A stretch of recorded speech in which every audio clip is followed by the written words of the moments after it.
Hello, everybody, and welcome back to 5 Tips in 5 Minutes. This week, inclusive leadership.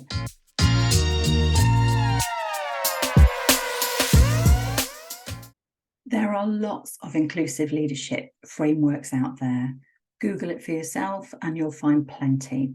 Today, I want to give you my take on inclusive leadership based on my observations and experiences over the last few years. The first one is know thyself. Socrates said that to know ourselves is the beginning of wisdom, but too many of us never think about our own identity or how it impacts our experience of life and our perspectives. Who am I? What aspects of my identity pay in my favour? And what aspects of my identity can hold me back?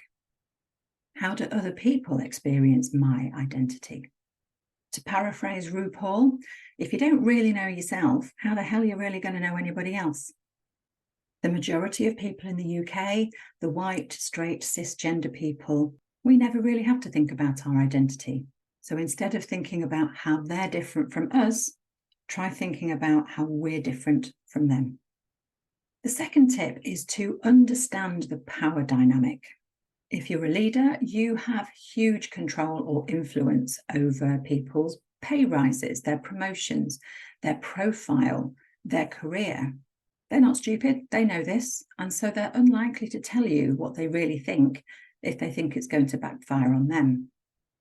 You can never take the power dynamic away completely, but you can reduce it by making your people feel safe, by being prepared to share your own vulnerability, by asking for feedback on how you can do better as their leader, and then, crucially, doing it. My third recommendation is to reject the obvious.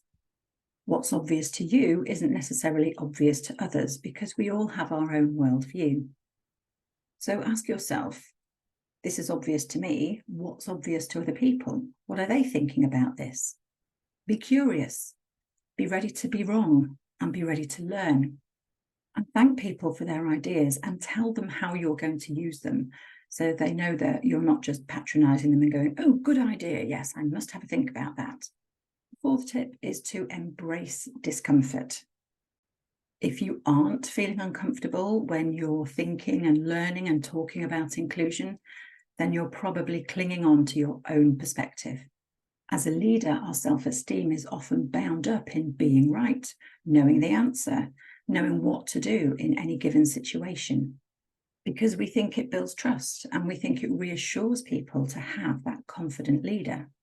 From their perspective, you may be blundering through life, making mistake after mistake, but because of that power dynamic, they're very unlikely to tell you unless you've made it safe for them to do so, unless you've created an environment of mutual learning and feedback.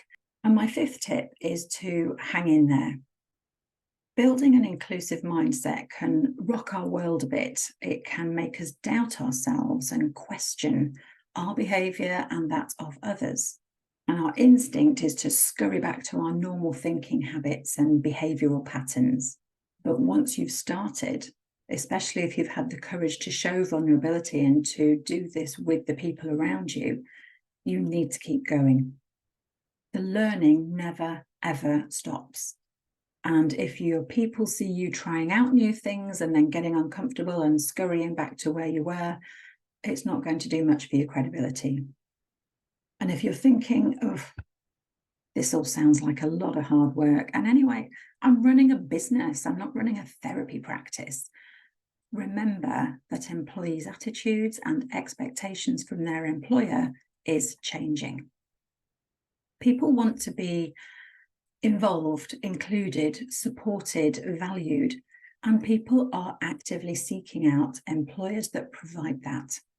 You may have had success with your leadership approach to date, but what's got you where you are today isn't necessarily going to see you through tomorrow.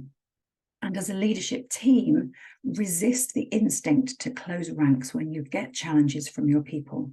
It's really easy to huff and puff and complain about people not getting it and not understanding it, but challenge each other and hold each other accountable. Ask what you're doing as a team that is causing these challenges.